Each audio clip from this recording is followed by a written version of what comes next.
Taste the Daily. Taste the Daily. ರಾಜ್ಯವನ್ನೇ ಬೆಚ್ಚಿ ಬೀಳಿಸಿದ್ದ ಮಂಗಳೂರು ಗುಡ್ಡ ಕುಸಿತ ಪ್ರಕರಣ. 2 ಮಕ್ಕಳು 2 ಕಾಲು ಕಳೆದುಕೊಂಡಿದ್ದಾರೆ ಸಂತ್ರಸ್ತೆ. ಆದರೆ ಅವರ ಪಾಡ್ ನೋಡಬೇಕೀಗ, ಅಯ್ಯೋ ಅಂತ ಅನಿಸುತ್ತೆ. ಮಂಗಳೂರಿನ ಗುಡ್ಡ ಕುಸಿತ ನಾವು ನೋಡಿದ್ವಿ, ಕಣ್ಮುಂದನೇ ಮಕ್ಕಳು ಸಾವನ್ನಪ್ಪಿದ್ರು. ಆ ತಾಯಿಗೆ ಆಮೇಲೆ 2 ಕಾಲು ಕಳ್ಕೊಂಡಿದ್ರು. ಅವ್ರನ್ನ ಹಾಗೋ ಹೀಗೋ ಬಚಾವ್ ಮಾಡಲಾಯಿತು. ಪರಿಹಾರಕ್ಕಾಗಿ ಸಂತ್ರಸ್ತೆ ಜಿಲ್ಲಾಧಿಕಾರಿ ಕಚೇರಿಗೆ ಅಲ್ದಾಡ್ತಾ ಇದ್ದಾರೆ. ಆಶಾಕಿರಣವಾಗಬೇಕಾಗಿದ್ದ ಅಧಿಕಾರಿಗಳಿಂದಲೇ ಇಲ್ಲಿ ಸುಳ್ಳು ವರದಿ ಬಂದಿದೆ. ಸುಳ್ಳು ವರದಿಯನ್ನು ಕೊಟ್ಟು ಪರಿಹಾರದ ಹಾದಿಯನ್ನು ತಪ್ಪಿಸಿದ್ರ ಹಾಗಾದರೆ ಅಧಿಕಾರಿಗಳು. 2 ಲಕ್ಷ ಪರಿಹಾರ ನೀಡಿ ಕೈ ತೆಳೆದುಕೊಂಡಿದ್ದಾರೆ ಅಧಿಕಾರಿಗಳು. ಮೇ 30ರಂದು ಭಾರೀ ಮಳೆಗೆ ಮೊಂಟ ಪದವಿನಲ್ಲಿ ಗುಡ್ಡ ಕುಸಿದಿತ್ತು. ಗುಡ್ಡ ಕುಸಿದು ಅಜ್ಜಿ ಸೇರಿದಂತೆ ಇಬ್ಬರು ಮಕ್ಕಳು ಮೃತಪಟ್ಟಿದ್ದರು. ಕಣ್ಣು ಮುಂದೆನೇ ಸತ್ತೋಗಿದ್ರು ಅವತ್ತು. ಇವ್ರ ಮೇಲೂ ಕೂಡ ಗೋಡೆ ಬಿದ್ದಿತ್ತು, ಕಾಪಾಡಿದ್ರು. 2 ಕಾಲು ಕಟ್ಟಾಗಿತ್ತು ಅವ್ರದ್ದು. ಆ ಮಕ್ಕಳನ್ನು ಅಪ್ಕೊಂಡಿದ್ರು ಅವರು. ಆ ಸಂದರ್ಭದಲ್ಲಿ ಸತ್ತು ಹೋಗಿದ್ದು ಮಗಳು. ಅಶ್ವಿನಿ ಪ್ರಾಣಾಪಾಯದಿಂದ ಪಾರಾಗಿದ್ದರು. ಘಟನೆ ನಡೆದು 6 ತಿಂಗಳಾದರೂ ಕೂಡ ಪರಿಹಾರ ಸಿಗದೆ ಸಂತ್ರಸ್ತೆ ಪರದಾಡ್ತಾ ಇದ್ದಾರೆ. ಕನಿಷ್ಠ ಕುಸಿದ ಮನೆಯನ್ನು ಕೂಡ ತೆರವುಗೊಳಿಸದೆ ಅಧಿಕಾರಿಗಳು ನಿರ್ಲಕ್ಷ್ಯ ವಹಿಸ್ತಾ ಇದ್ದಾರೆ. ಆ್ಯಂಬುಲೆನ್ಸ್ನಲ್ಲಿ ಬಂದು ದಕ್ಷಿಣ ಕನ್ನಡ DC ಭೇಟಿ ಮಾಡಿದ್ರು ಸಂತ್ರಸ್ತೆಯನ್ನು. 2 ಕಾಲು ಕಳೆದುಕೊಂಡಿದ್ದಾರೆ. ನೋಡಿ, ಅವತ್ತು ಆದಂಥ ಒಂದು ಘಟನೆ ಇದು. 6 ತಿಂಗಳ ಹಿಂದೆ ಗುಡ್ಡ ಕುಸಿತ ಆಗಿತ್ತಲ್ವಾ. ನೋಡಿ, ಮಕ್ಕಳನ್ನು ಅಪ್ಕೊಂಡಿದ್ರು ಅವತ್ತವರು. ಆಲ್ರೆಡಿ ಪ್ರಾಣ ಬಿಟ್ಟಿದ್ರು. ಕಣ್ಣು ಮುಂದೆನೇ ಬದುಕಿಸುವಂಥ ಪ್ರಯತ್ನ ಕೂಡ ಮಾಡಿದರು. ಅಜ್ಜಿ ಕೂಡ ಆ ಸಂದರ್ಭದಲ್ಲಿ ಸಾವನ್ನಪ್ಪಿದ್ರು. ಇಲ್ಲಿವರೆಗೂ ಕೂಡ ಪರಿಹಾರವನ್ನು ಅಧಿಕಾರಿಗಳು ಕಲ್ಪಿಸಿಕೊಟ್ಟಿಲ್ಲ. ಸುಳ್ಳು ವರದಿಯನ್ನು ಕೊಟ್ಟರೆ ಹಾಗಾದರೆ ನೋಡಿ, ಹಣೆ ಬರ ಇದು. ಈಗ ದಿನನಿತ್ಯವೂ ಕೂಡ ಅಲ್ದಾಡ್ತಾ ಇದ್ದಾರೆ. ನಡೆಯೋಕ್ಕೆ ಕಾಲಿಲ್ಲರಿ ಅವ್ರಿಗೆ, ವೀಲ್ ಚೇರ್ಲೇ ಬರಬೇಕು. ಹಾಗಾಗಿ ಯಾರೆಲ್ಲ ಇಲ್ಲಿ ತಪ್ಪನ್ನು ಎಸಗಿದಾರೋ ಅವರ ವಿರುದ್ಧ ಕ್ರಮ ಆಗಬೇಕು ಅನ್ನುವಂಥ ಒತ್ತಾಯವನ್ನು ಸಾಮಾಜಿಕ ಕಾರ್ಯಕರ್ತರು ಮಾಡಿದ್ದಾರೆ.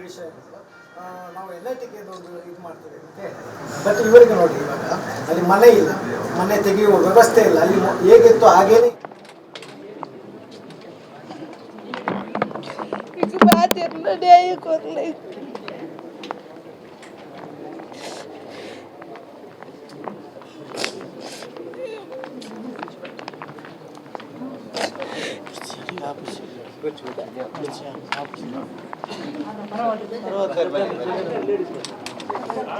ಈಗ ಇದು 2ನೇ ಸರಿ ನನ್ನ ಗಮನಕ್ಕೂ ಇದು ಬಂದಿರುವಂಥದ್ದು.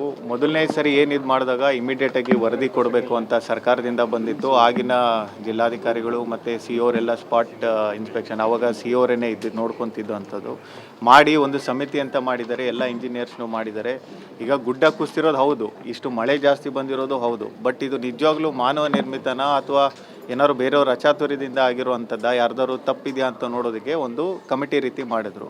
ಆ ಕಮಿಟಿದು ಒಂದು ವರದಿ ಬಂತು. ಅದರಲ್ಲಿ ಏನಾಗಿದೆ, ಯಾವುದೇ ಒಂದು ಇಂಜಿನಿಯರಿಂಗ್ ಡಿಪಾರ್ಟ್ಮೆಂಟ್ನಿಂದ ಆಗಲಿ ರಸ್ತೆ ಮಾಡಿರೋದು ಎಲ್ಲ ಕರೆಕ್ಟಾಗಿದೆ, ಯಾವುದು ಬೇರೆ ರೀತಿ ಇದು ಮಾಡಿಲ್ಲ ಅಂತ ಇನಿಷಿಯಲ್ ರಿಪೋರ್ಟ್ ಕೊಟ್ಟರು.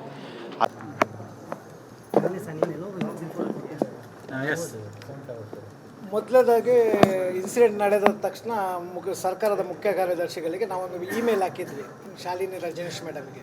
ಅವರು ಇಮಿಡಿಯೇಟ್ಲಾಗಿ CS ಮತ್ತು ಜಿಲ್ಲಾಧಿಕಾರಿಗಳಿಗೆ ಈ ತನಿಖೆ ನಡೆಸಬೇಕು ಅಂತೇಳಿ ಸೂಚನೆ ಕೊಟ್ಟಿದ್ದರು.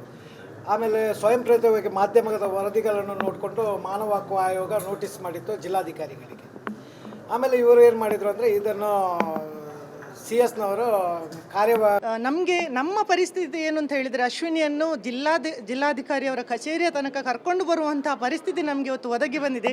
ಇದಕ್ಕೆ ಕಾರಣ ಏನು? ಇವತ್ತು ಅಶ್ವಿನಿಗೆ ಸಿಗಬೇಕಾದಂಥ ಪರಿಹಾರ ಸಿಗ್ತಾ ಇಲ್ಲ. ಬಂದಂಥ ಪರಿಹಾರ ಕೂಡ ಅರ್ಧದಷ್ಟು ಕೊಟ್ಟು ಇವತ್ತು ಸರ್ಕಾರ ಸುಮ್ಮನೆ ಕೂತಿದೆ. ಮತ್ತಷ್ಟು ಮಾಹಿತಿ ಆದಿತ್ಯ ನೀಡ್ತಾರೆ ನೇರ ಸಂಪರ್ಕದಲ್ಲಿ. ಆದಿತ್ಯ, ಆ ದೃಶ್ಯ ಇನ್ನೂ ಕಣ್ಮುಂದೆನೇ ಇದೆ. ಮಕ್ಕಳನ್ನು ಅಪ್ಕೊಂಡು ಆ ತಾಯಿ ಪಟ್ಟಂಥ ಕಷ್ಟ ಕಣ್ಮುಂದೆನೇ ಮಕ್ಕಳನ್ನ ಕಳ್ಕೊಂಡಿದ್ರು. ಅವರು 2 ಕಾಲು ಕಳ್ಕೊಂಡಿದ್ದಾರೆ. ಬಟ್ ಯಾಕೆ ಇನ್ನೂ ಸ್ಪಂದಿಸುವಂಥ ಕೆಲಸ ಆಗ್ತಾ ಇಲ್ಲ? ಈ ಸುಳ್ಳು ವರದಿ ಇದೆ ಅಲ್ವಾ, ಏನಂತ ವರದಿ ಕೊಟ್ಟಿದ್ದಾರೆ? ಅದರ ಜೊತೆಗೆ ಸರ್ಕಾರ ದುಡ್ಡು ಕೊಡೋಕೆ ರೆಡಿ ಇದ್ರೂ ಕೂಡ ಅಧಿಕಾರಿಗಳ ಕಳ್ಳಾಟನ ಇದು ಅಂತ ಹಾಗಾದರೆ?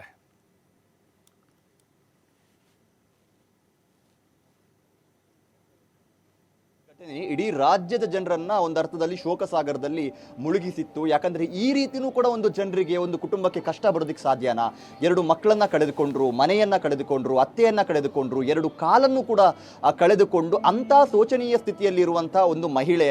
ಸೊ ಅವ್ರಿಗೆ ಏನಾದರೂ ಮಾಡಿ ನೆರವು ನೀಡಬೇಕು ಅಂತ ಬೇರೆ ಬೇರೆ ರೀತಿಯ NGOಗಳು, ದಾನಿಗಳು ಮುಂದೆ ಬಂದರು. 17 ಲಕ್ಷ ರೂಪಾಯಿ ಬಿಲ್ ಆಗಿತ್ತು ಆಸ್ಪತ್ರೆಯದ್ದು, ಅದನ್ನ ಕೂಡ ಪಾವತಿ ಮಾಡುವಂತ ಕೆಲಸ ಆಯಿತು. ಆದರೆ ಸರ್ಕಾರ ಅಥವಾ ಜಿಲ್ಲಾಡಳಿತ ಒಂದು ಕನಿಷ್ಠ ಮಾನವೀಯತೆಯನ್ನ ಕೂಡ ತೋರ್ಲಿಲ್ವಾ ಅನ್ನುವಂಥದ್ದು ಇಲ್ಲಿ ಕಾಡ್ತಾ ಇರುವಂತಹ ಪ್ರಶ್ನೆ. ಯಾಕಂದ್ರೆ ಅಲ್ಲಿ ಗುಡ್ಡ ಕುಸಿತ ಆಗಿರೋದು ಕೇವಲ ಪ್ರಾಕೃತಿಕ ವಿಕೋಪ ಅನ್ನೋದು ಮಾತ್ರ ಅಲ್ಲ, ಆ ಪ್ರಾಕೃತಿಕ ವಿಕೋಪಕ್ಕೆ ಮಾನವ ನಿರ್ಮಿತ ಒಂದು ದೋಷಗಳು ಕೂಡ ಇದೆ. ಯಂತ್ರೋಪಕರಣಗಳ ಮೂಲಕ, JCB ಮೂಲಕ ಮನೆಯ ಮೇಲ್ಭಾಗದ ಗುಡ್ಡವನ್ನು ಅಗೆದ ಪರಿಣಾಮದಿಂದಲೇ ಅಲ್ಲಿ ಗುಡ್ಡ ಕುಸಿತ ಆಗಿದೆ ಅನ್ನೋದು ಅಲ್ಲಿನ ಸ್ಥಳೀಯರ ಆರೋಪ. ಆದರೆ ಅಧಿಕಾರಿಗಳು ಈ ಆರೋಪವನ್ನೇ ತಿರುಚುವಂತ ಪ್ರಯತ್ನವನ್ನ ಮಾಡಿದ್ದಾರೆ. ತನ್ನ ಮೂಲಕ ಸರ್ಕಾರದಿಂದ ಬರುವಂತ ಅನುದಾನಕ್ಕೆ ಕಡಿವಾಣವನ್ನ ಹಾಕಿದ್ದಾರೆ. ಇದರ ಜೊತೆಗೆ ಏನು ಆ ಅಶ್ವಿನಿಯ ದಿನನಿತ್ಯದ ಒಂದು ಆ ಮಹಿಳೆಯನ್ನು ಅಶ್ವಿನಿ ಇದ್ದಾರೋ ಅವರಿಗೆ ವೀಲ್ ಚೇರ್ ಅಲ್ಲಿ ದಾಖಾ ಜಿಲ್ಲಾಧಿಕಾರಿ ಕಚೇರಿಗೆ ಅಲಿದಾಡುವ ಪರಿಸ್ಥಿತಿ. ಕೇವಲ ವೀಲ್ ಚೇರ್ ಅಲ್ಲಿ ಮಾತ್ರ ಅಲ್ಲ, ಅವ್ರನ್ನ ಕರ್ಕೊಂಡ್ಬರಬೇಕು ಅಂದ್ರೆ ಆಂಬುಲೆನ್ಸ್ ಬೇಕು. ಆಂಬುಲೆನ್ಸ್ ನಲ್ಲಿ ಓರ್ವ ಸಂತ್ರಸ್ತೆ DC ಕಚೇರಿಗೆ ಬರಬೇಕಾದಂತ ಒಂದು ಪರಿಸ್ಥಿತಿ ಇಲ್ಲಿ ನಮ್ಗೆ ಕಾಣಿಸ್ತಾ ಇದೆ. ಅಂದ್ರೆ ಕನಿಷ್ಠ ಮಾನವೀಯ ಮೌಲ್ಯಗಳನ್ನ ಕೂಡ ಜಿಲ್ಲಾಡಳಿತ ಕಚೇರಿ ಕಳೆದುಕೊಳ್ತಾ ಅಂತ. ಯಾಕಂದ್ರೆ ಅವ್ರು ಮಾಡ್ತಾ ಇರುವಂತಹ ಆರೋಪದ ಪ್ರಕಾರ ADC ಅವರು ಇದೇ ಅಶ್ವಿನಿಗೆ ಅಂದ್ರೆ ಏನು ಈಗ ಒಂದು ತನಿಖೆ ನಡೀತಾ ಇದೆಯೋ ಅದಕ್ಕೆ ಅಂದ್ರೆ ಹೆಚ್ಚಿನ ಸಾಕ್ಷಿಗಳನ್ನ ನೀಡೋದಕ್ಕೆ ಖುದ್ದು ನೀವೇ ಹಾಜರಾಗಬೇಕು ಅನ್ನುವಂಥ ರೀತಿಯಲ್ಲಿ ಅವ್ರಿಗೆ ನೋಟಿಸ್ ಅನ್ನ ನೀಡಿದಾರಂತೆ. ಸೊ ಅವರು ನಡೆದಾಡೋದಕ್ಕೂ ಕೂಡ ಸಾಧ್ಯವಾಗದಂತ ಪರಿಸ್ಥಿತಿಯಲ್ಲಿದ್ದಾರೆ. ಅಂತ ಮಹಿಳೆ ದಾಖಲೆಗಳನ್ನ ಹಿಡ್ಕೊಂಡು ಜಿಲ್ಲಾಡಳಿತಕ್ಕೆ ಹೋಗೋದಕ್ಕೆ ಸಾಧ್ಯನಾ? ಜಿಲ್ಲಾಡಳಿತ ಅಥವಾ ಜಿಲ್ಲಾಧಿಕಾರಿ ಕಚೇರಿಯವರು ಕನಿಷ್ಠ ಮಾನವೀಯ ಮೌಲ್ಯಗಳನ್ನ ಕೂಡ ಕಳೆದುಕೊಂಡ್ರ? ಒಂದು ವಿಶೇಷ ಮುತುವರ್ಜಿಯನ್ನ ವಹಿಸಿ ಅವರೇ ಮನೆಗೆ ಭೇಟಿ ನೀಡಿ ಏನ್ ಕಷ್ಟ ಪಡ್ತಾ ಇದ್ದೀರಾ ನೀವು ಅನ್ನುವಂಥ ರೀತಿಯಲ್ಲಿ ಸರ್ಕಾರಕ್ಕೆ ಅವರ ನೋವನ್ನ, ಅಳಲನ್ನ ಮುಟ್ಟಿಸಿ ಪರಿಹಾರವನ್ನ ಕೊಡಿಸಬೇಕಾದಂತ ಕೆಲಸಗಳನ್ನ ಮಾಡಬೇಕಾಗಿತ್ತು. ಆದ್ರೆ ಇವರು ದಿನನಿತ್ಯ ಬೇರೆ ಬೇರೆ ರೀತಿಯ ಏನು ಸಬೂಬುಗಳನ್ನ ನೀಡಿಕೊಂಡು ದಿನವನ್ನ ದೂಡ್ತಾ ಇದ್ದಾರೆ. ಎಲ್ಲಿಯವರೆಗಿನ ನಿರ್ಲಕ್ಷ್ಯ ಅಂದ್ರೆ ಏನು ಮನೆ ಬಿದ್ದಿತ್ತು ಅದನ್ನ ಈವರೆಗೂ ಅಂದ್ರೆ ಈ ಘಟನೆ ನಡೆದು ಸುಮಾರು 6 ತಿಂಗಳು ಕಳೆದಿದೆ. 6 ತಿಂಗಳು ಕಳೆದರೂ ಕೂಡ ಮನೆಯನ್ನ ಕನಿಷ್ಠ ತೆರವುಗೊಳಿಸುವಂತ ಕೆಲಸಕ್ಕೂ ಕೂಡ ತಾಲೂಕು ಆಡಳಿತ, ಜಿಲ್ಲಾಡಳಿತ ಮುಂದಾಗಲಿಲ್ಲ.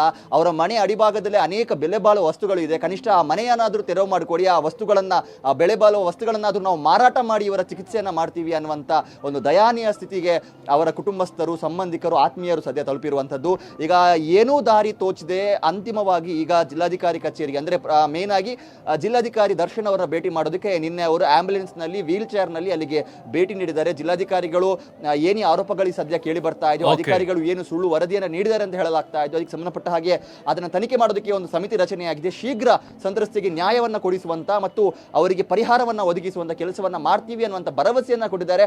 ಮತ್ತೆ ಈ ಭರವಸೆ ಕೇವಲ ಭರವಸೆಯಾಗಿ ಉಳಿದುಕೊಳ್ಳುತ್ತಾ ಅಥವಾ ಕಾರ್ಯರೂಪಕ್ಕೆ ಬಂದು ಮುಂದಾದರೂ ಆ ಒಂದು ಸಂತ್ರಸ್ತೆಯ ಬದುಕಿನಲ್ಲಿ ಬೆಳಕು ಕಾಣುತ್ತಾ ಕಾದು ನೋಡಬೇಕಾಗಿದೆ. ಪ್ರಭು, ಥ್ಯಾಂಕ್ ಯು ಆದಿತ್ಯ ಮಾಹಿತಿಗಾಗಿ.